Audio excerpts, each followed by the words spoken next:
먼저 6장을 펼쳐 주십시오. 1절부터 23절은 나시린의 서원을 우리들에게 보여주고 있습니다. 나시린의 서원.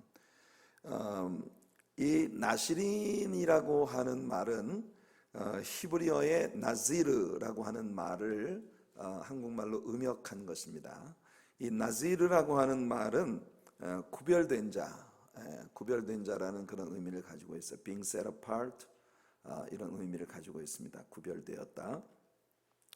이 나시린의 서원이라고 하는 것은 완전히 자원하는 심령으로 드리게 되어 있었습니다. 물론 태어나기 전부터 삼손이나 또는 사무엘 같이 태어나기 전부터 하나님께 바쳐진 자로 태어난 인물들도 있었지만 꼭 그런 사람들뿐만 아니라 누구든지 하나님께 정말 기쁨을 드리고 하나님의 영광을 위해서 헌신된 삶을 살고자 하나님께서 내게 주신 소명을 위해서 하나님 앞에 완전히 드려진 사람으로, 바쳐진 사람으로 구별해서 자기 자신을 하나님 앞에 드리고자 한다면 누구라도 자원하는 마음으로, 어떤 외부의 강압이나 또는 강제에 의한 것이 아니라 내가 스스로 원하는 그 자원하는 마음으로 하나님 앞에 그렇게 자기 자신을 헌신하고 올려드리는 그런 나시린의 서원을 할 수 있다는 것입니다. 이 나시린의 서원에 관한 규례를 하나님께서 이스라엘 백성들에게 주신 이유는 이렇습니다. 대개 여러분 이스라엘 지파들 가운데 레위 지파는 하나님께서 특별히 성전 종사를 위해서 구별해 내신 지파예요. 그래서 이 레위 지파는 이스라엘 사람들이 가나안 땅에 들어갔을 때 가나안 땅을 기업으로 분배할 때도 레위 지파에게는 그 기업이 분배가 되지 않았습니다. 왜냐하면 레위 지파 사람들은 상업을 한다거나 또는 농사를 짓는다거나 이런 경제 활동이나 일반적인 어떤 그 사회적인 그런 삶을 사는데 시간을 빼앗김으로 해서 하나님 앞에 헌신된 자신들의 사명을 게을리하는 그런 일이 없게 하기 위하여 레위 지파에게는 그런 기업이 분배되지 않았던 것이에요. 그런 기업이 분배되지 않았고 대신 나머지 11지파가 요셉의 두 아들 에브라임과 므낫세가 각각 한 지파씩을 차지해서 레위 지파를 빼고 다시 12지파가 된 그 12지파에게 분배되어진 기업들 안에서 11조를 드림으로 말미암아 레위 지파 사람들이 하나님의 일에 이제 전적으로 집중할 수 있도록 이렇게 도와주었던 거죠. 그래서 레위인들은 하나님께서 특별히 성전 종사와 이 제사 또는 예배 활동들을 위해서 하나님이 구별해 내신 하나님께 헌신된 그런 집단입니다. 그런데 여러분 생각해 보세요. 하나님께서 왜 이스라엘 12지파 가운데 굳이 레위 지파만 하나님 앞에 이렇게 헌신할 수 있는 그런 지파로 구별하셨나? 그러면 다른 지파에 있는 사람들이 나도 하나님께 특별히 구별되어진 그런 일꾼으로 쓰임받고 싶은데 나는 레위 지파가 아니기 때문에 하나님 앞에 쓰임받지 못한단 말인가? 그렇게 컴플레인할 필요가 없다는 거예요. 누구든지 하나님 앞에 나시린으로서 세상으로부터 자신이 구별되어 하나님께 바쳐진 그런 사람으로서의 삶을 살고자 한다면 누구나 그렇게 할 수 있는 기회가 주어진다고 하는 것이 바로 나시린의 규례가 가지고 있는 의미인 것입니다. 그러니까 여러분들도 그렇게 생각하시면 안 돼요. 왜 목사님만 맨날 주의 일을 해야 되나? 그거 아닙니다. 여러분들도 하나님 앞에 구별되어지고 바쳐진 하나님의 일꾼들로 주님 앞에 여러분들을 구별해서 드리는 그런 헌신의 삶을 살아갈 수 있어요. 저는 우리 하나님의 사랑교회 안에 속한 모든 성도님들이 다 그렇게 하나님 앞에 구별되어진 자녀들로서 살아가는 그런 성도님들이 되시기를 예수님의 이름으로 축복해 드립니다. 나시린의 서원에 관한 규례를 종합해 볼 때 나시린에게는 세 가지가 금지되고 있었습니다. 그 첫 번째가 뭐냐면 포도의 소산과 독주를 입에 대지 말라는 것이에요. 그러니까 우리가 이 민수기 6장 그 3절 이하에 나오는 말씀 보면 포도주와 독주를 멀리하고 포도주로 만들어진 그러니까 여러분들 지금도 왜 그로서리 가면 그 와인으로 만드는 비니거리 있잖아요. 복숭아로 만든 비니거 이런 여러 가지 그 비니거를 현미 같은 것으로 만드는 비니거를 있고 그런데 이렇게 와인으로 만든 포도 식초는 입에 대면 안 된다. 그러니까 포도에서 난 모든 소산들, 포도 뭐 껍질, 씨, 뭐 어느 것도 포도에서 난 것은 먹으면 안 된다는 것이 나시린에게 금지되어진 이제 첫 번째 금지 사항입니다. 자, 이걸 놓고 사람들은 마음속에 그런 질문을 가져요. 크리스찬들이 술을 먹는 것이 올바르냐 아니냐 하는 그런 문제로 교회 안에서 아주 클래시컬한 논쟁이 늘 벌어지죠. 성경에서 술을 먹지 말라고 엄격히 금한 장소가 있느냐라고 이렇게 묻습니다. 글쎄요, 제가 성경에서 술을 먹지 말라고 딱히 문자적으로 이야기한 구절이 없는지는 모르겠지만 술은 보지도 말라는 말씀은 분명히 있습니다. 잠언서에 보면은 그 술이 사람에게 끼치는 해악에 대해서 많은 이야기를 하죠. 잔에 담겨 있을 때에는 정말 아주 그 너무나도 예쁘고 반짝이고 그 목구멍으로 넘어갈 때는 아주 미끄러지듯이 넘어가지만 나중에는 그것이 독사같이 속에서 사람을 쏘고 진짜 그 제가 이게 저는 술을 먹어본 적이 없지만 술을 먹는 사람들을 곁에서 본 적은 꽤 있어요. 군대에서 뭐 회식을 한다 그러면 병사들이 술을 먹는 꼭 술만 먹으면은 말썽을 일으키는 동기생이 있어가지고 회식이 있고 난 다음에는 반드시 집합을 당해서 이제 기합을 받고 했던 그 기억이 있는데 그놈은 제발 술 좀 안 먹으면 정말 좋은데 술만 들어가면 사람이 이상해져요. 그래서 정말 술은 잔에서 반짝이고 목구멍 넘어갈 때는 아주 미끄러지듯이 넘어가지만 그러나 이 속에 들어가면 다음날 아침에 일어나면 전부 속쓰려 머리야 이러고 다 그래요. 근데 잠언서의 솔로몬은요 논문의 기재입니다. 솔로몬은 굉장히 많은 논문을 썼어요. 식물에 대해서 저 레바논의 백향목에서부터 담장 위에 피어나는 우슬초에 이르기까지 동물로 말하자면은 깊은 산 속에 있는 그런 그 호랑이로부터 시작을 해서 땅바닥에 기어다니는 벌레에 이르기까지 다양한 그런 연구를 해서 식물에 대하여 동물에 대하여 이렇게 연구 논문을 쓴 게 솔로몬의 어떤 취미였던 것 같아요. 솔로몬 공부를 정말 많이 했었던 인물인 것 같아요. 근데 술에 대해서도 솔로몬은 거의 논문 수준의 그런 글을 쓴 것을 우리가 볼 수 있습니다. 그래서 많은 경우 사람들이 이제 크리스천들이 술을 먹는 게 뭐 합당하냐 아니냐 또 이런 얘기도 하죠. 바울 사도가 디모데에게 자주 나는 너 위장에 자주 나는 탈을 치료하기 위해서 포도주를 조금 써라 이렇게 하지 않았느냐. 글쎄요. 그래서 포도주를 약용으로 쓰는 그런 케이스도 있다. 뭐 이런 이야기를 하지만 저는요. 제가 볼 때 이 술을 먹어도 되느냐 먹으면 안 되느냐 하는 문제의 핵심은 당신이 무엇을 위해서 이 일을 하느냐라고 하는 질문이 우리가 행하는 모든 일들 속에 물어져야 된다는 그런 것으로 생각을 합니다. 여러분들이 세상 사람들이 술을 찾는 이유가 뭐예요? 술을 먹는 이유는 나의 육체를 즐겁게 하고 쾌락을 얻기 위해서 사람들이 술을 먹습니다. 근데 우리의 진정한 즐거움은 어디로부터 오는가? 나시린에게 포도에서 난 모든 것을 금지시키신 이유는 여러분들 나시린들에게 있어서 모든 기쁨의 근원은 오직 예수님, 기쁨의 근원은 오직 우리 하나님이신 그런 삶이 그들에게 이루어져야 한다는 것을 우리 하나님께서 보여주시는 것이에요. 성도 여러분, 여러분들이 구별된 하나님 백성도로 살아가고 싶으시다면 세상으로부터 오는 즐거움에 목을 매지 말고 하나님이 나의 모든 기쁨의 근원이 되시는 그런 삶을 살아가는 여러분들이 되시길 예수님 이름으로 축복해 드립니다. 여러분들 술을 마셔서 즐거움을 얻으려고 하고 술을 마셔서 모든 아픔을 잊으려 하고 술을 통해서 모든 흥을 돋구려고 하는 이런 일들은 반드시 솔로몬이 이야기한 것처럼 나는 돛대 위에 누운 것처럼 온 세상이 꿀렁꿀렁 움직이는데 멀미가 나는 그런 삶을 사는 돛대 위에 누워가지고 하는 말이 내가 언제나 술이 깰까 다시 술을 찾겠다. 와, 이 솔로몬의 이 이야기를 들어보면은 술이라고 하는 것이 사람에게 얼마나 많은 망가짐을 가져다 주는지를 우리가 잘 알 수 있습니다. 그래서 우리 교회에 속한 성도님들 중 어느 누구도 술을 즐기는 사람이 되지 마시길 바랍니다. 특별히 바울 사도가 목회서신을 통해서 하나님의 교회의 리더십을 가지는 사람들의 조건에 대하여 술을 즐기지 아니하는 자가 되어야 한다고 분명히 말씀하고 있는 것을 볼 수 있어요. 그래서 여러분들은 기쁨의 근원이 오직 주님께로부터 오는 우리 성도님들 되시기를 축복합니다. 그 다음에 머리에 삭도를 대지 말라. 이 말은 물론 머리를 깎지 말라는 뜻이에요.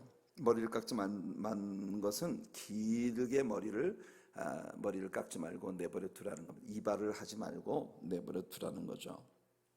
근데 이 머리가 나시린 하면서 또 긴 머리, 그러면 여러분 마음속에 바로 탁 떠오르는 사람이 있죠. 누구죠? 삼손입니다. 그래서 사람들은 삼손의 힘이 그 머리카락에서 나온다고 많은 사람들이 생각을 하고 있는 것 같아요. 사실 삼손의 부모는 아기를 낳지 못했습니다. 그런데 이 사사시대 만렵에 하나님께서 정말 온 유대 백성들의 남자들이 아주 처절하게 타락하고 있었던 시대에 하나님이 쓰실 수 있는 일꾼을 찾고 계시는데, 이 이스라엘의 남자들 중에는 어느 누구에게서도 하나님이 들어 쓰실 수 있는 구별된 사람을 찾질 못했어요. 그러니까 하나님께서 이마누엘이라는 사람을 찾아서 내 아내에게 내가 아들을 줄 테니 그 아들이 태어나거든 평생에 그의 머리에 삭도를 대지 말아라. 그 말은 곧 그 아들을 나시린으로서 구별되어진 사람으로 내게 바쳐라. 내가 그 사람을 통해서 일하고 싶다. 하나님께서 이렇게 말씀을 주신 거예요. 그래서 이제 삼손이 태어나서 하나님 앞에 나시린으로 태어나면서부터 바쳐졌기 때문에 삼손은 이제 머리를 깎지 못합니다. 당연히 여기 민수기에 나오는 민수기 6장에 나오는 나시린의 모든 규례를 따라 포도주를 먹는다든지 이런 모든 것들이 금지되었겠죠. 네, 삼손의 삶을 이렇게 가만히 보면 늘 아슬아슬한 줄타기를 하고 있는 그런 모습을 볼 수 있습니다. 하나님께서 금지하신 일들을 자꾸 이렇게 즐기는 그런 삼손의 모습을 우리가 계속 보게 돼요. 그러다 마침내 삼손이 결국 머리가 깎이게 됩니다. 그 이방 여자의 품에서 머리가 이제 깎이게 되는데, 사람들은 그래서 삼손이 머리카락이 깎였기 때문에 그에게서 힘이 떠나갔다는 생각을 하고 있는 것 같아요. 하지만 사실은 삼손의 능력의 비밀은 머리카락에 있었던 게 아닙니다. 머리카락은 그 삼손이 하나님께 온전히 헌신되었다고 하는 것에 대한 일종의 토큰이에요. 그러니까 일종의 표식이에요. 그런데 이 삼손이 머리가 깎이기 이전에 중요한 게 뭐냐면 하나님과의 릴레이션십이 끊어져 버린 것이에요. 삼손의 능력의 비밀은 하나님께 있는 것이지 그의 머리카락에 있는 게 아닙니다. 그 머리카락은 삼손이 하나님께 바쳐진 사람이라는 일종의 상징이었던 것이에요. 그런데 삼손이 하나님께 바쳐진 사람으로서 올바르지 않은, 그래서 하나님과의 관계가 깨어져 버리게 되니까 삼손의 헌신의 상징이었던 머리가 깎이게 되고 결국 삼손은 힘을 잃은 거죠. 결국 삼손이 힘을 잃은 것은 주님이 그를 떠나셨기 때문입니다. 그런데 그가 이제 마치 짐승처럼 연자맷돌을 돌리면서 그 다곤 신전에서 조롱거리로 이렇게 전락을 해버렸을 때, 블레셋 사람들이 조롱거리로 놀잇감으로 전락을 해버렸을 때 삼손의 마음속에 하나님 앞에 정말 비통에 들어찬 그런 회개가 나오게 되는 것입니다. 그래서 다곤 신전의 축제를 열면서 삼손을 끌어다 놓고는 삼손을 통해서 즐거움을 얻으려고 이 사람들이 다곤 신전의 이 두 기둥 사이에다가 삼손을 묶어 놓았습니다. 한 어린 아이를 데려다가 이제 그 눈도 뽑히고 머리카락도 잘리고 그런 삼손을 갖다 기둥에 묶어 두었는데, 삼손이 그 어린 아이에게 말하죠. 이 건물을 받들고 있는 기둥이 어디냐? 그 기둥을 나한테 좀 가르쳐 달라. 그리고는 그 기둥을 껴안고 하나님 앞에 기도합니다. 하나님, 나에게 한 번만 힘을 주시옵소서. 이것은 우리에게 뭘 보여주냐면 삼손이 진심으로 하나님 앞에 회개함으로써, 하나님 앞에 진심으로 회개함으로써 하나님과의 깨어진 릴레이션십을 다시 얻게 되는 거예요. 결국 삼손이 그 기둥을 껴안고 힘을 써서 그 신전을 무너뜨리며 그 신전에 있는 수많은 블레셋 사람들과 함께 장렬하게 마지막 죽음을 갖게 되는 것을 볼 수 있습니다. 그래서 많은 사람들이 삼손의 힘이 머리카락에서 나온다고 생각하는데, 그 삼손이 머리에서 힘이 나오는 게 아니라 그의 힘의 근원은 바로 우리 하나님께 있어요. 우리 성도님들도 마찬가지입니다. 여러분들의 힘의 근원은 여러분들이 가지고 있는 돈에 있는 것이 아니고, 여러분이 가지고 있는 지식이나 경험이나 어떤 세상적인 관록에 있는 것이 아니라, 우리 성도로서 하나님의 자녀로서 우리들의 힘의 근원은 우리 생명의 구주가 되시는 우리 하나님께 있다는 것입니다. 하나님 떠나가 버리면 우리는 아무것도 아니에요. 주 떠나가시면 내 생명 헛되네. 즐겁고 슬플 때 늘 계시옵소서. 나시린, 여러분들이 하나 앞에 구별된 성도로 살아간다는 건 나의 힘의 근원이 되시는 우리 하나님을 놓치지 않는 삶을 계속해서 살아가는 걸 의미합니다. 그 다음에 이제 마지막으로 나시린의 규례에서 세 번째는 뭐냐면 시체에 손을 대지 말라는 거예요. 시체에 손을 댄다. 여러분, 성경은 죽음을 항상 죄와 연관을 짓습니다. 인간에게 죽음이 초래된 것은 죄 때문이죠. 그래서 로마서에서 바울은 죄의 싹은 사망이라고 분명히 선포합니다. 그래서 죄로 인하여 인간에게 죽음이 들어왔는데, 시체에 손을 대지 말라고 하는 것은 뭐냐면 바로 인간적인 모든 삶에 관여하지 말라는 그런 의미예요. 결국 세상으로부터 완전히 구별되어져서 그 사람의 삶의 최우선순위가 오직 우리 하나님께 있는 그런 삶을 살아가는 것을 의미합니다. 심지어는 자기 부모나 형제의 시체까지도 절대 만지지 말아야 된다고 하나님이 엄하게 금하고 계십니다. 그건 뭐냐면 자기가 여러분, 예수님의 제자가 되겠다고 예수님께 왔던 사람 중에 그런 사람이 있었어요. 내가 이제 아버지가 죽었으니까 아버지를 장사하고 내가 예수님을 따르겠습니다. 예수님이 넌 나를 따르라 그랬더니, 그러니까 예수님 뭐라고 하십니까? 죽은 자는 죽은 자에게 장사하게 하고 죽은 자들에게 장사하게 하고 너는 나를 따라와라. 이렇게 하나님이, 예수님께서 말씀하신 것을 우리가 볼 수 있어요. 그러니까 이것은 여러분 우선순위입니다. 우선순위. 여러분들 부모, 형제 또는 여러분들이 세상에서 아끼고 사랑하는 그 모든 것들, 그 모든 것들보다 하나님을 향한 사랑이 여러분들에게 최우선 순위를 차지하는 사람이 될 때에 여러분들이 하나님 앞에 쓰임받을 수 있는 그런 인물이 된다는 것이에요. 아까 제가 긴 머리를 가진다는 것에 대해서 이야기를 한 가지 빠뜨린 게 있는데요. 우리가 저 신약 성경의 고린도전서 11장을 보게 되면 여자들이 예배를 드릴 때 머리에 무엇을 쓰는 문제에 대하여 바울이 이야기를 합니다. 여자들은 예배 드릴 때 항상 머리에 뭐를 써라, 안 그러면 머리를 길러라, 그렇게 얘기를 했어요. 왜냐하면 여성에게 머리가 긴 것은 내 위에 나를 다스리는 다른 사람이 있다는 것을 의미하는 것이라는 거예요. 그것은 뭐냐면 나에게는 내 남편이 있습니다. 남편이 내 머리입니다.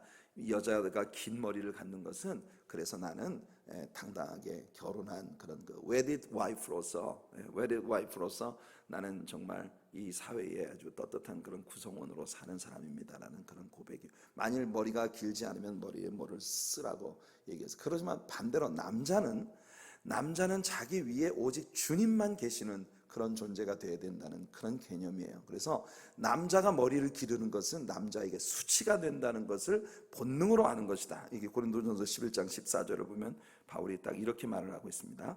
만일 남자에게 긴 머리가 있으면 자기에게 부끄러움이 되는 것을 본성이 너에게 가르치지 아니하느냐. 그러니까 바울 사도의 이 말씀 뭐냐면, 이 유대인들에게 있어서는 관념적으로 남자가 긴 머리를 가지고 있으면 그건 창피한 일이다. 그러니까 우리 하나님께서 유대인인 이 남자들에게 하나님 앞에 헌신되어 바쳐진 나시린의 경우는 머리를 기르라고 하셨잖아요. 근데 유대인들의 일반적인 관념에, 히브리 사람들의 일반적인 관념에 남자가 머리를 기르는 것은 그에게 수치가 되는 것이라고 말하고 있으니까, 그 말은 다시 말하면 뭐냐면 너는 내게 바쳐진 사람으로서 날 위해서 망신당할 준비가 되어 있느냐, 그런 뜻이에요. 정말 주님 앞에 바쳐진 사람이기 때문에 때로는 주께서 우리들에게 시키시는 하나님의 영광을 위해서 우리가 섬겨야 하는 일들 가운데는 사람들이 인간적인 그런 계산으로 답이 안 나오는 그런 일을 해야 될 때가 있다는 거예요.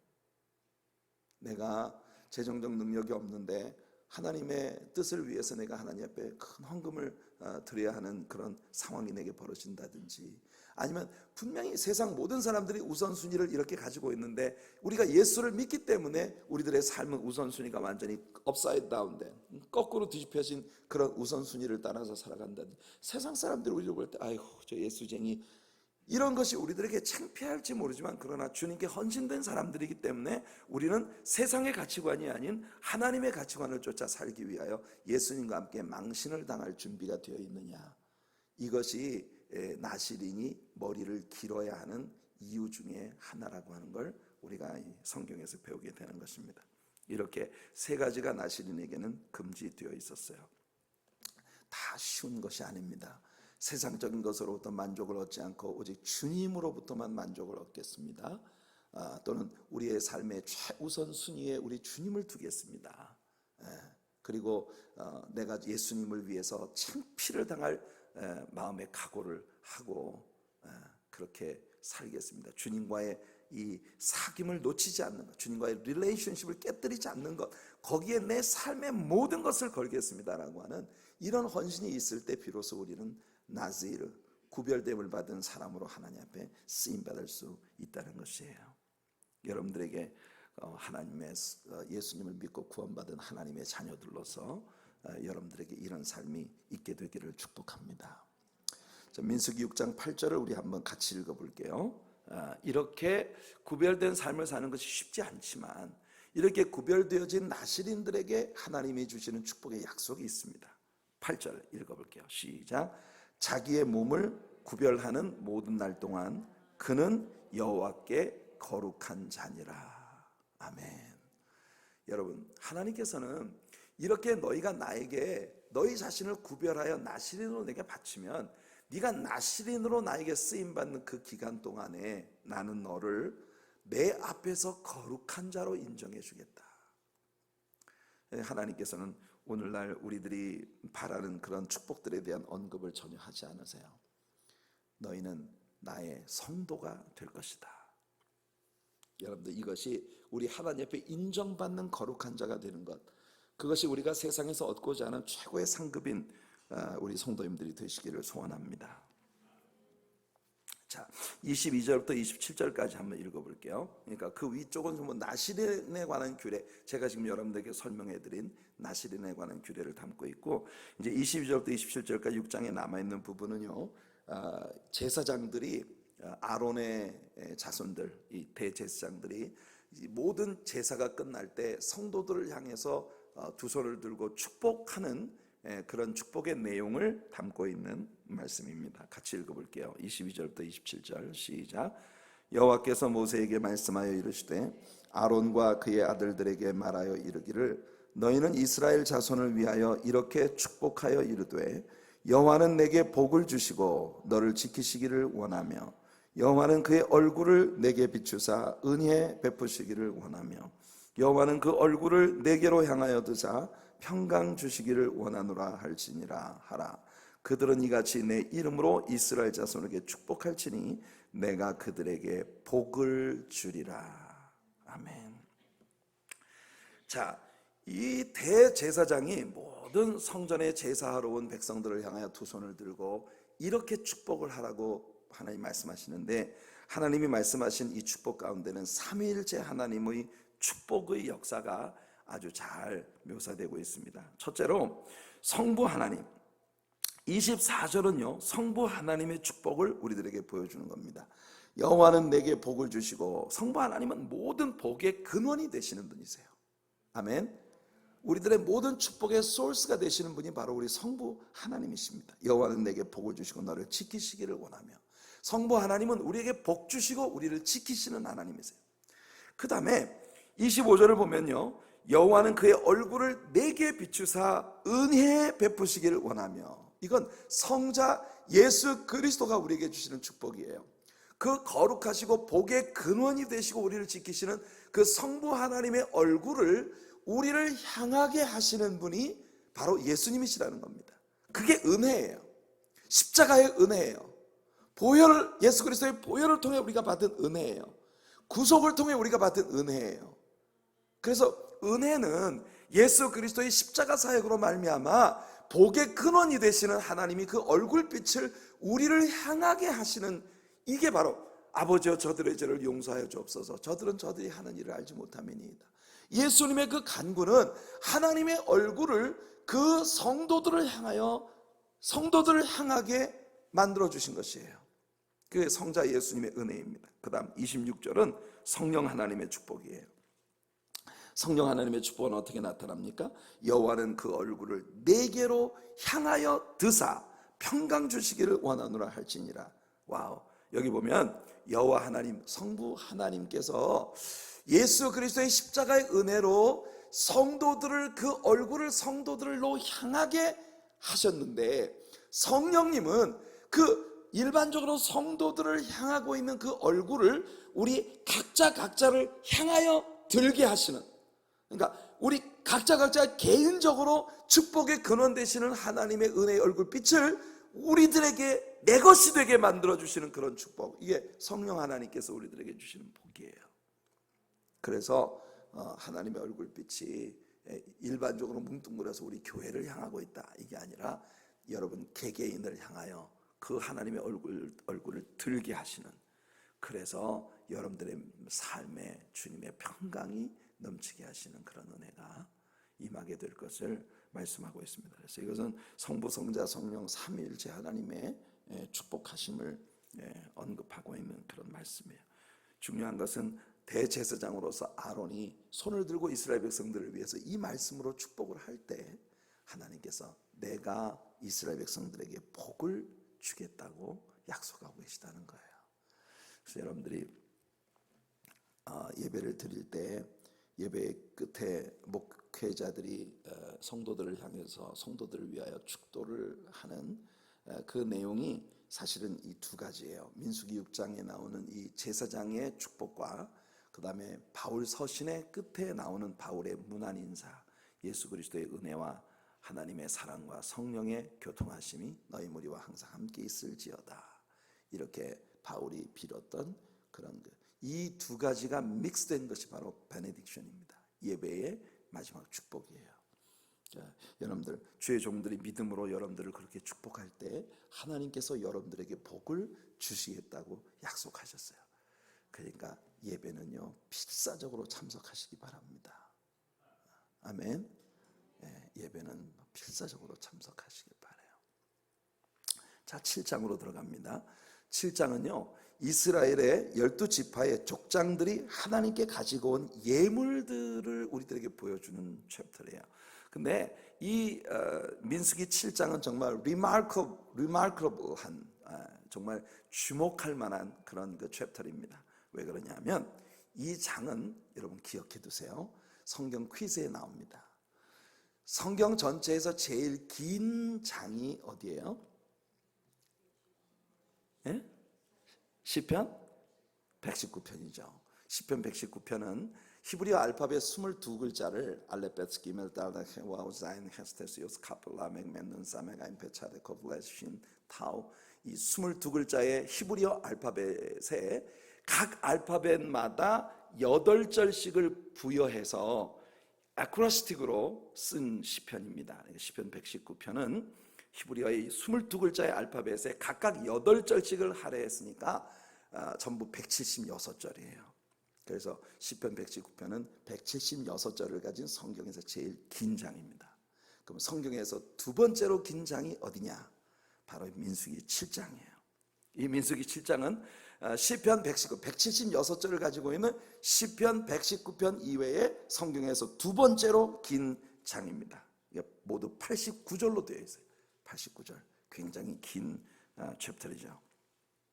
자, 근데 이 장은요 굉장히 간단한 내용을 가지고 있습니다. 이스라엘 12지파의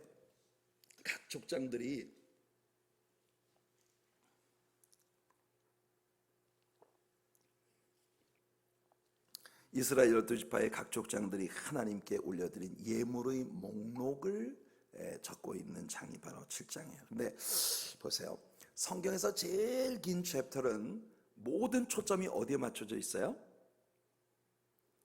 말씀, 하나님의 말씀에 시편 119편에 초점이 있습니다. 시편 119편은 1절부터 마지막 절까지 전부 말씀에 대해서 강조하고 있는 거예요. 근데 성경에서 두 번째 긴 챕터는 뭐냐면 하나님께 구원받은 하나님의 백성들이 하나님께 가지고 온 예물의 목록을 기록하는데 성경의 두 번째로 긴 챕터를 할애하고 있다는 겁니다. 그러니까 성경에서 제일 긴장은 우리에게 주신 하나님의 선물인 하나님의 말씀을 다루고 있고, 그리고 두 번째로 긴장은 인간이 하나님께 올려드린 예물의 목록을 다루는 데 쓰여졌다는 거예요. 제일 긴장은 하나님이 인간에게 주시긴 선물인 말씀, 그리고 두 번째로 긴장은 인간이 하나님께 올려드린 선물의 목록. 이거 뭔가 참 묘하게 매칭을 이루는 것 같지 않습니까, 여러분? 하나님께서 참 소중히 여기시고 우리들에게 아름답게 들려주고 싶어 하시는 말씀 중 하나라고 생각합니다. 자, 근데 제가 여기서 생각하는 흥미로운 건 뭐냐면, 이스라엘 족장들의 이름 하나하나를 다 이 책에 기록하고 있다는 거예요. 그리고 그들이 하나님께 무엇을 가지고 왔는지를 조목조목 기록하고 있다는 것입니다. 자, 1절부터 5절까지 한번 읽어볼게요. 1절부터 7장입니다. 1절부터 5절 시작.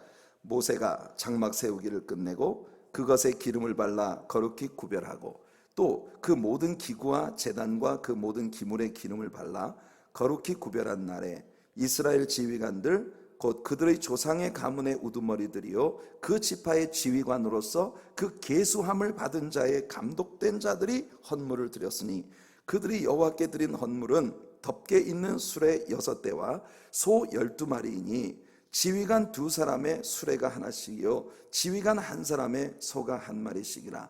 그것들을 장막 앞에 드린지라. 여호와께서 모세에게 말씀하여 이르시되 그것을 그들에게서 받아 레위인에게 주어 각기 직임대로 회막 봉사에 쓰게 할지니라. 자, 족장들은 레위인들의 회막 봉사, 그러니까 이 성막을 옮기는 일을 위하여 수레 6과 소 12마리를 드렸는데요, 족장 2사람의 수레가 하나씩, 그리고 소는 각각 하나씩 성막 앞에 드렸다는 것입니다. 이어지는 말씀 보면 모세가 게르손 자손에게 수레 2과 소 4을, 무라리 자손에게 수레 4과 소 8을 주었고 고핫 자손에게는 아무것도 주지 않습니다. 그 이유가 뭔지 아십니까? 여러분, 게르손 자손과 무라리 자손이 옮기는 것은 성막의 부수물들이에요.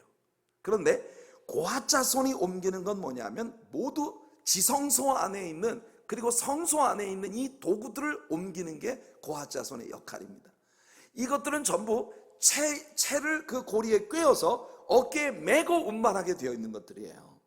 그러니까 다른 성막의 그 무거운 앙장이라든지 덮개라든지 모든 이런 것들, 성막 기둥, 이 뜰, 그 어떤 휘장, 이런 것 다 접어서 이것을 수레에 싣고 소가 끌게 만들었지만, 언약궤, 이 성막에 쓰여지는 번제단, 이런 고핫 자손이 옮기는 모든 것들은 다 그 가구들마다 네 귀퉁이에 고리가 있어서 채를 거기에 꿰어서 어깨에 메고 운반을 하게 되어 있었던 것입니다.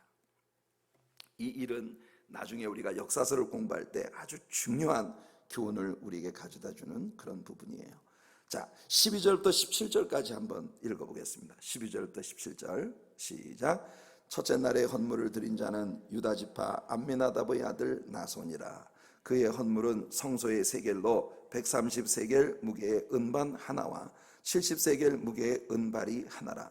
이 두 그릇에는 소재물로 기름 섞은 고운 가루를 채웠고, 또 10세겔 무게의 금그릇 하나라. 그것에는 향을 채웠고, 또 번제물로 수송아지 1마리와 수양 1마리와 1년 된 어린 수양 1마리며, 속죄 제물로 수염소 1마리며, 화목제물로 소 2마리와 수양 5마리와 수염소 5마리와 1년 된 어린 수양 5마리라.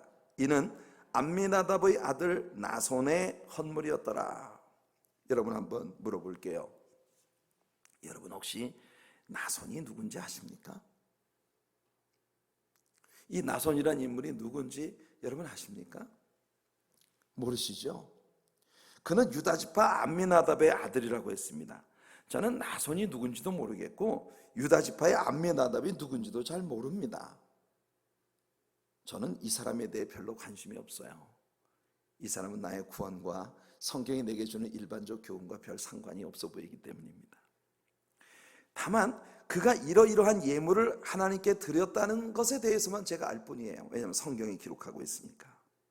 제가 이 이야기를 여러분들에게 왜 하느냐 하면, 이 암미나답의 아들 나손이라는 인물에 대해서 저는 관심조차도 없는데, 우리 하나님은 이 사람에 대해서 깊은 관심을 갖고 계시고 그가 하나님께 올려드린 모든 목록들을 하나하나 낱낱이 여기서 기록을 하고 있다는 거예요. 한 숟가락의 향품조차도 빠짐없이 우리 하나님께서 기억하시고 여기에 기록하게 하셨다는 거예요. 무슨 뜻이냐? 세상 사람들이 여러분이 누구인지, 여러분이 어떤 존재인지 관심조차도 없을지 모르지만 우리 하나님께는 지금 이 자리에 있는 여러분 한 분 한 분이 이렇게 소중하게 받아들여지고 기억되고 하나님의 기쁨이 되고 있으시다는 겁니다. 여러분이 하나님께 올려드리는 것이 얼마나 큰 예물이든지 얼마나 작은 것이든지 세상 사람들은 거기에 관심을 가질지 모르지만 그러나 우리 하나님께서는 여러분들이 하나님께 올려드리는 것을 숟가락 한 숟가락의 향품 하나까지도 절대로 빠뜨리지 아니하고 우리 하나님이 다 기억하고 계시다는 거예요. 기쁘지 않습니까? 네, 이럴 때는 아멘 해두시는 거예요. 아멘? 좋으시겠습니다, 여러분. 여러분이 예수 믿고 구원받은 하나님의 자녀가 되어 하나님의 자녀로서 하나님 앞에서 여러분들이 지금까지 행해온 모든 것들을 하나님께서 하나도 빠짐없이 다 기억하고 계시다는 거예요. 여러분, 주님 앞에 서는 날 하나님께서 여러분들이 하나님 앞에서 행한 아름다운 일들, 특히 여기 물질을 하나님께 바치고 그 물질을 쓴 것에 대하여 하나님이 소상하게 기억하고 계시다는 것에 대하여 꼭 기억하세요. 그래서 우리 하나님 앞에 서는 날 주님 앞에 칭찬받을 것이 많은 그런 우리 성도님들 되시기를 바랍니다. 제가 이렇게 말하는 것이 절대로 여러분들이 많은 물질을 하나님께 드리도록 강요하는 것이 아니에요. 하나님 앞에서 여러분들이 행하는 모든 일들은 우리 하나님이 다 기억하시고 계신다는 거예요. 그런데 신약 성경을 우리가 읽어보면 예수님은 우리에게 분명히 말씀하십니다. 너희가 선을 행할 때 주님을 위해서 어떤 아름다운 일들을 할 때 기본적으로 오른손이 하는 걸 왼손이 모르게 해라 말씀하셨어요. 그러니까 여러분, 하나님께서는 이 모든 것들을 고스란히 기억하고 계시지만 사람들에게는 일체 떠벌리지 말고 하나님 앞에 은밀히 보시는 하나님 앞에서 행하시는 그런 여러분들 되시길 바라요. 하나님께서는 오른손이 하는 것을 왼손이 모르게 하라고 말씀하시는데 오늘날 진짜 교회 안에 있는 많은 사람들이 오른손이 뭘 하는지 왼손이 모르는 사람들이 참 많아요. 이유가 뭐냐면 너무나 하는 게 없어서. 여러분들 오른손으로 별로 한 게 없어서 왼손이 저 오른손이 뭐 했지? 정말 많은 일을 하고도 은밀한 가운데 보시는 하나님 앞에 은밀하게 행해서가 아니라 너무 하는 게 없어서 비극이에요. 저는 우리 예수님께서 어느 날 연복궤 앞에 앉으셔서 거기에 연보하는 사람들을 가만히 하나하나 지켜보셨던 그 모습을 기억합니다. 굉장히 우리 예수님은 참 그 유머가 있으신 분이세요. 누가 여러분들 연복궤 앞에 앉아가지고 사람이 얼마나 이렇게 보고 있다고 한번 생각해 보세요. 우리 예수님 그렇게 하셨다는 거거든요. 예수님이 보니까 어떤 부자는 연복궤에 큰 돈보따리를 갖다가 촥 소리가 나게 그냥 팡 던져놨어요. 실제로 예수님 당시에는 이런 바리새인들이나 이런 사람들이 주님 앞에 하는 그런 연보를 사람들에게 알리기 위하여 나팔수를 고용을 했다고 합니다. 그러니까 연보를 모아가지고 그 자루에다가 돈을 들고 올 때 종에게 그 자루에 돈을 들고 앞에 가서 시키고 그 다음에 나팔수를 고용을 해가지고 빵빠레를 올리면서 사람들의 시선을 집중시키는 거예요. 그래가지고 야 이봐라 아무개가 지금 하나님 앞에 헌금 드리러 간다. 이래가지고 나팔수가 앞에서 나팔을 불고 빵빠레를 올리고 그리고 가가지고 성전 연복궤에다가 그냥 최대한 큰 소리가 나도록 찰커덩하면서 돈을 드리는 거예요. 사람들이 우와.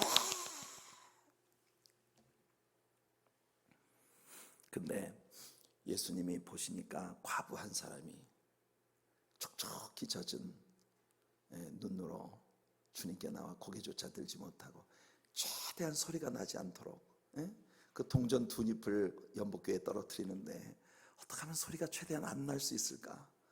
조심스럽게 두 동전을 떨어뜨리고는 그 다음에 저 성전 뒷구석에 앉아가지고 가련한 죄인으로서 주님의 용서를 구하며 엎드려 있는 그런 모습을 볼 때 예수님께서 하신 말씀이 오늘 여기 헌금한 사람 중에 저 사람이 제일 많이 했다 그러셨어요. 예수님의 기준이 뭐냐? 큰 돈을 들인 부자도 있었지만 그건 그 사람이 그 여유 있는 것들 가운데에서 일부를 드리면서 뻑인 거고, 저 과부에게는 이 동전 2개가 그녀의 생활비의 전부였다. 그러니까 저 여자가 여기 있는 모든 사람들보다 많은 것을 했다. 여러분, 이런 기준을 갖고 계신 하나님 앞에서 우리들이 행하는 그런 성도님들, 저와 여러분들이 되기를 예수님 이름으로 축복해 드립니다. 늘 예수님의 눈동자를 의식하시는 성도님들 되시길 바라요. 아멘. 연복교에 손을 넣을 때마다 예수님의 눈동자를 의식하는 여러분들 되시길 바라고, 골방에서 여러분들이 착한 일을 할 때 모든 것을 보고 계시는 주님을 기억하시길 바라요. 자, 제가 재미있게 생각하는 건 뭐냐면, 민수기 여기 7장 18절부터 89절까지 계속해서 여러분들이 읽어보시면 족장들이 드린 예물이 나오는데 그들이요 똑같은 예물을 드렸다는 거예요. 여러분, 이 12지파의 족장들이 예물을 드리는데 똑같은 예물을 드렸거든요. 근데 성경은 편의를 위해서 아무개 지파의 족장 아무개가 누구의 아들 누가 예물을 드렸고 그들은 모두 각각 이런 예물을 드렸다 이러면 끝나잖아요. 무슨 말씀인지 아시겠습니까? 그런데 그 목록을 그렇게 하지 않고 한 사람 한 사람의 이름 밑에 그 사람이 하나님께 올려드린 예물 하나하나를 꼼꼼하게 기록하고 있다는 거예요. 근데 나중에 보면 그 족장들이 드린 예물의 목록이 다 똑같아 사실은. 그래서 제가 생각할 때는 그냥 족장들의 이름을 쫙 쓰고 이 사람들이 각각 개인당 소 몇 마리에 향품 얼마에 이렇게 드렸더라 이렇게 할 수 있을 것 같은데, 하나님 그렇게 하지 않으시고 그들이 행한 모든 일들을 개별적인 그들의 어카운트에 일일이 기록을 하고 계시다는 게, 이게 어쩌면 우리들에게 아이디어 소스가 되지 않을까요? 우리가 주님 앞에 서는 날 잘하였도다 착하고 충성된 종아. 각기 개별적으로 우리들의 어카운트를 관리하시는 하나님의 마음, 하나님의 눈동자를 우리들에게 인지시켜주는 아주 중요한 대목이라고 저는 생각을 합니다. 여러분, 하나님 앞에서 살아가는 우리들 모두가 될 수 있기를 소원합니다. 자, 이제 마지막 8장으로 들어갑니다. 8장은 등잔불에 관한 말씀과 레위인의 정결케 하는 예식에 관한 이야기가 이어집니다. 먼저 1절부터 4절까지는 등대에 관한, 등잔불에 관한 이야기입니다. 한번 읽어볼게요. 8장 1절부터 4절입니다. 시작. 여호와께서 또 모세에게 말씀하여 이르시되 아론에게 말하여 이르라. 등불을 켤 때에는 7 등잔을 등잔대 앞으로 비추게 할지니라 하시매 아론이 그리하여 등불을 등잔대 앞으로 비추도록 켰으니 여호와께서 모세에게 명령하심과 같았더라. 이 등잔대의 제작법은 이러하니 곧 금을 쳐서 만든 것인데 밑판에서 그 꼭까지 쳐서 만든 것이라.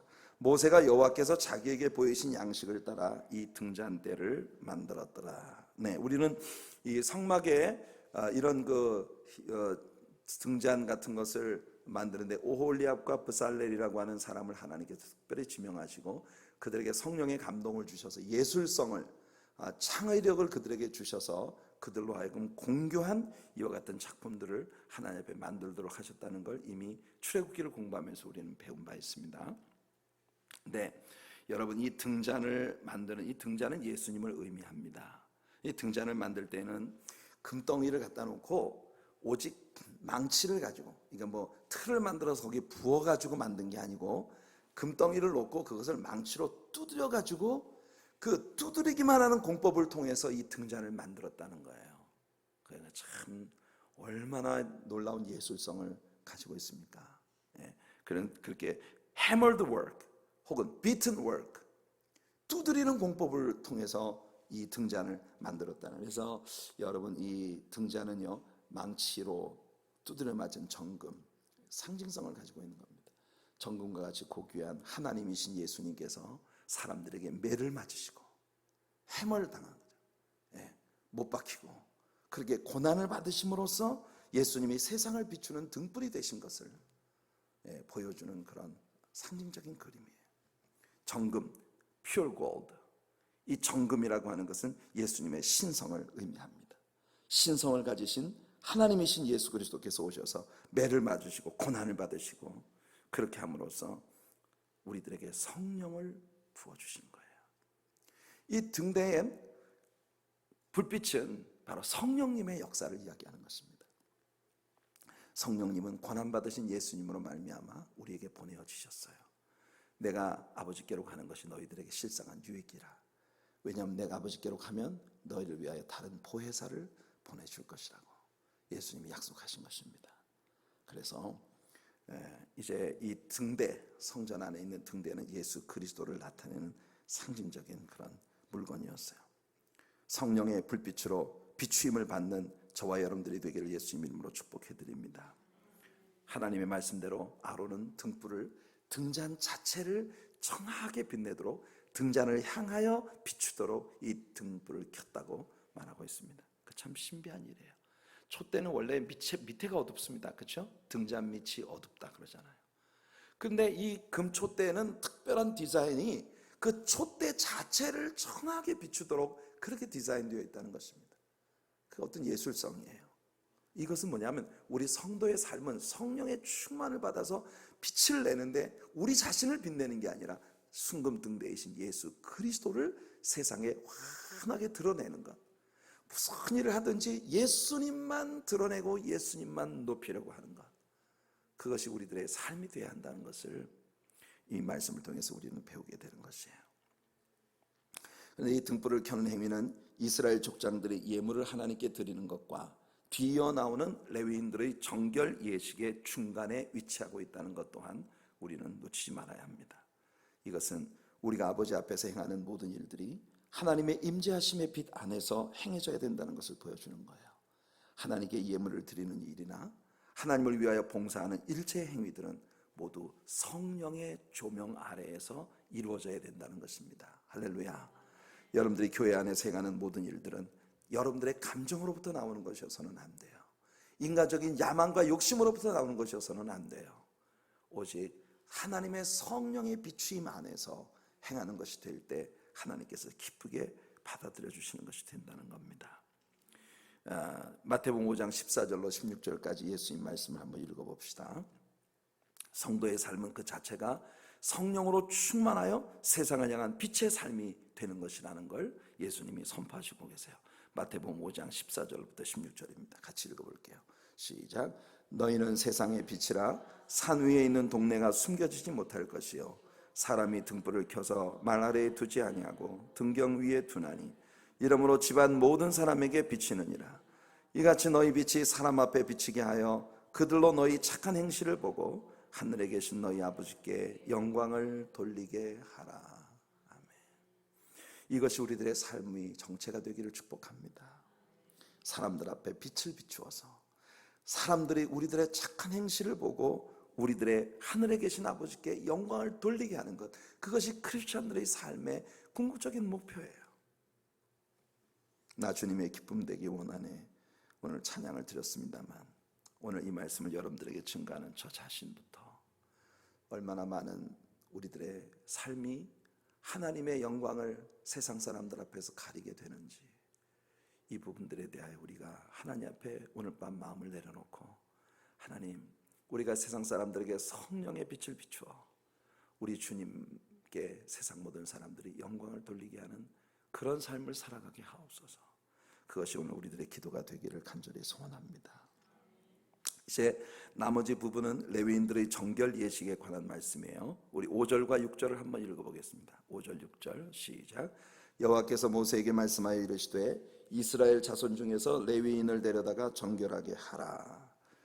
성도 여러분, 하나님께서 누군가를 사용하려고 하신다면 하나님께서 제일 먼저 하셔야 되는 일은 그를 씻는 일입니다. 우리가 하나님 앞에 쓰임 받으려면 먼저 우리가 씻김 받아야 합니다. 먼저 정결케 하는 것이 하나님께서 어떤 인물을 사용하는데 늘 첫 번째로 행하시는 일이라는 걸 우리는 이 레위기를 통해서 그리고 민수기를 통해서 배우는 거예요.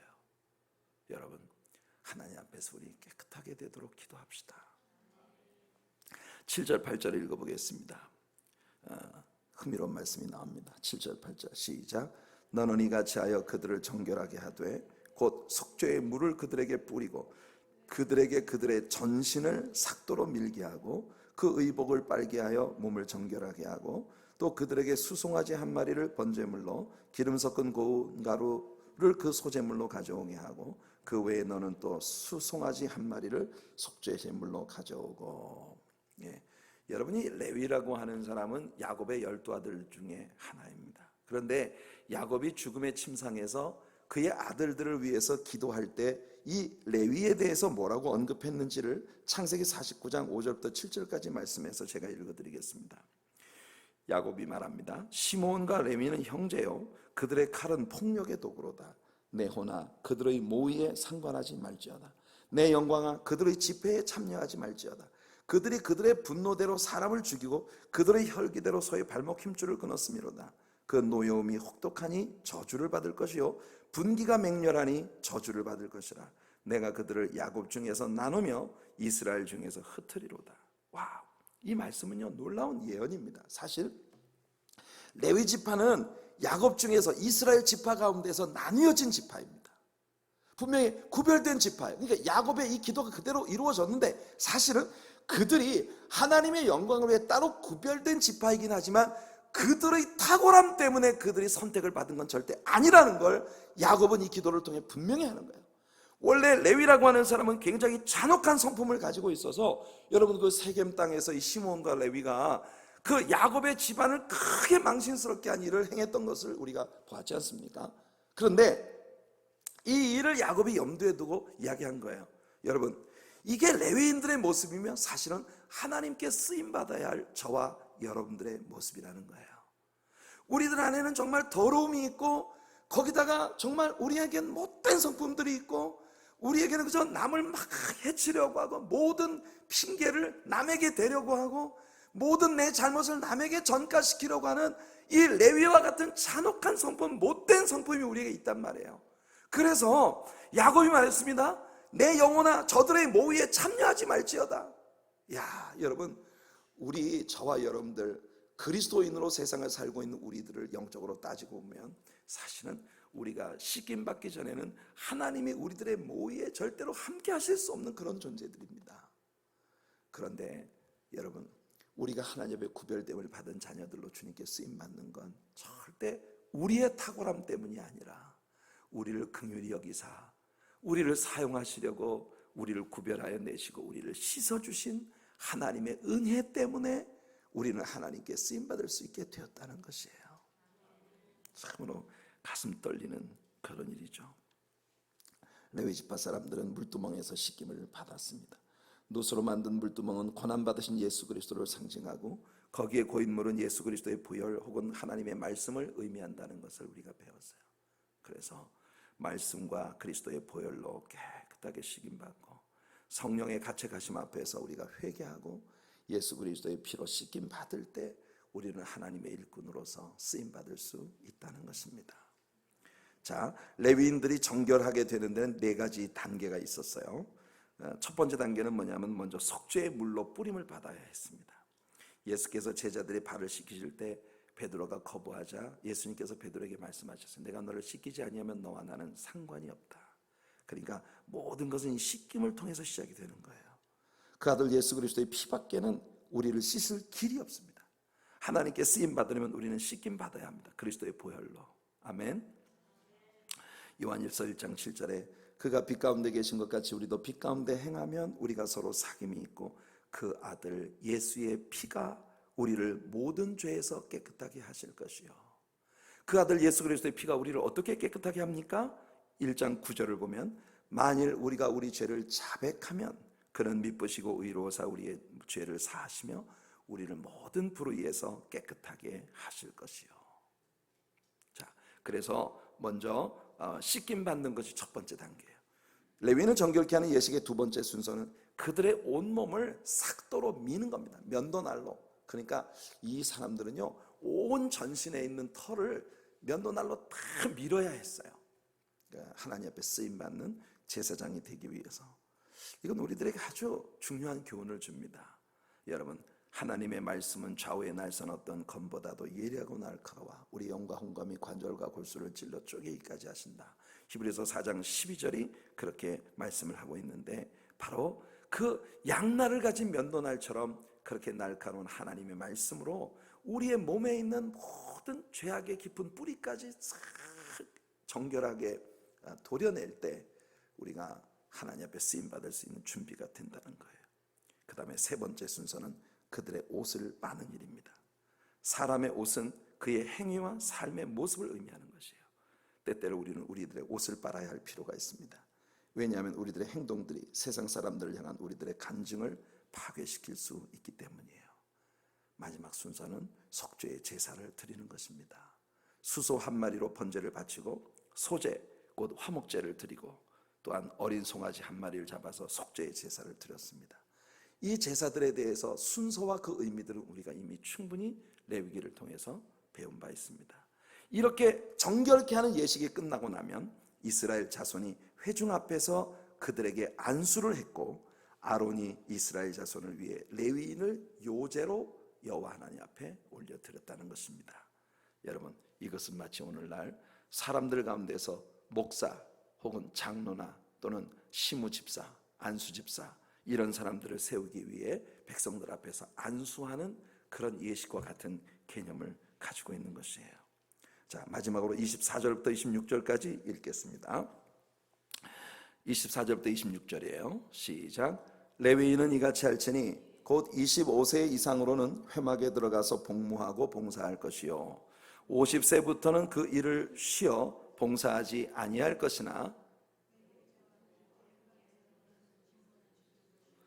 일하지 아니할 것이라. 너는 레위인의 직무에 대하여 이같이 할지니라. 자, 이와 같이 레위인은 25세로부터 50세까지 성전에서 섬길 수 있었습니다. 그러나 지난 수요일에 우리가 배웠던 것처럼 제사장으로서의 직무를 수발드는 제사에 직접 관여할 수 있는 것은 30세가 되어야만 가능한 것이에요. 그래서 그때 당시에 제사장들이 정년은 30세로부터 50세까지였어요. 50세가 되면 다 현직에서 은퇴하고 그 다음에 이제 성전에서 봉사는 하되, 제사장, 그가 과거에 제사장이었다고 하는 제사장으로서의 직무는 유지하지만 성전에서 직접적으로 종사하는 일은 50세까지만 하고 그만하도록 그렇게 되어 있습니다. 자, 이게 이제 레위 지파에 대한 규례예요. 오늘 여기까지 하겠습니다. 민수기를 여러분들 공부해 보면 상당히 흥미로운 많은 것들을 우리가 이 속에서 발견하게 됩니다. 정말 민수기는요, The Book of Life, 우리들의 신자로서의 삶에 관한 책입니다. 신자로서의 우리들의 삶에 많은 것들을 규명해주고 있는 책이에요. 오늘 이 민수기를 공부하면서 여러분들의 마음속에 하나님께서 많은 기쁨과 은혜를 허락해 주셨을 줄로 믿습니다. 여러분들 말씀을 쫓아 살아가는 신령한 거룩한 주님의 백성들이 될 수 있기를 예수님의 이름으로 축복해 드립니다. 우리 찬송 주보의 11페이지에 나와 있는 사랑스러운 주님 음성 우리 같이 찬양하시고요, 우리가 합심으로 기도하겠습니다. 우리를 하나님 곁으로 가까이 이끌어주시는 주님의 사랑의 손길을 느끼면서 그렇게 우리를 사용하시기 위해 세상으로부터 구별하여 하나님의 일꾼 삼아주시는 주님의 사랑을 함께 찬양하십시다. 사랑스러운 주님 음성, 당신 곁에 가까이 이끄시네. 주님 사랑을 나 누리며 그 아름다우신 나누기 원하네. 예수 내 선하신 목자 나의 앞길 아시네. 예수 신실하신 주께 내 삶을 드립니다. 사랑스러운 주님 음성, 사랑스러운 주님 음성 당신 곁에 가까이 이끄시네 주님 사랑을 누리며 그 아름다우심 나누기 원하네 아멘 예수 내 선하신 목자 나의 앞길 하시네 예수 신실하신 주께 내 삶을 드립니다 예수 내 선하신